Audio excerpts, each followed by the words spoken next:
The flickering streetlight cast long, dancing shadows as the detective pulled up to the scene.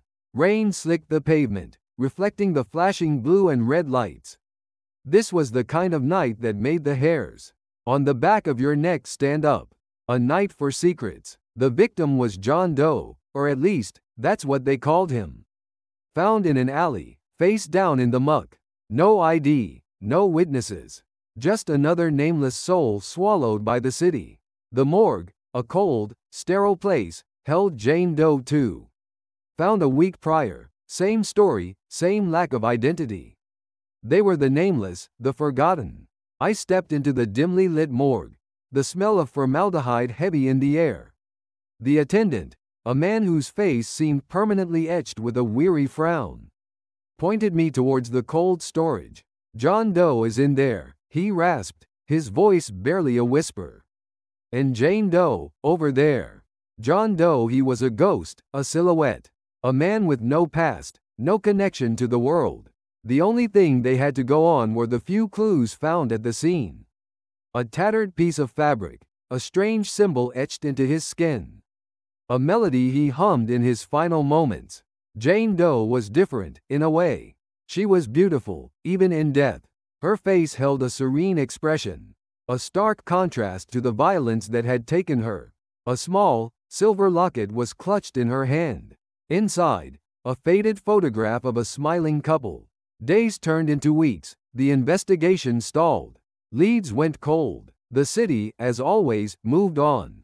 But I couldn't. John and Jane Doe haunted me. Their anonymity, their utter lack of identity, fueled a fire within me.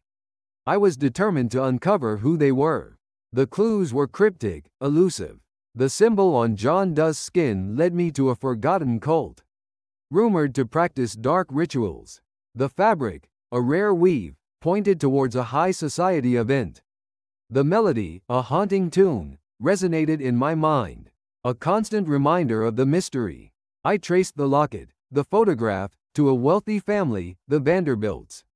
A missing heiress, a scandal, a hushed-up affair. Could Jane Doe be her?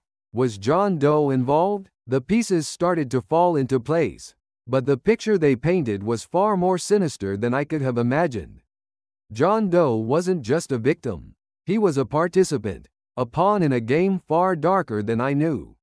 The Vanderbilts, consumed by greed and power, had used him.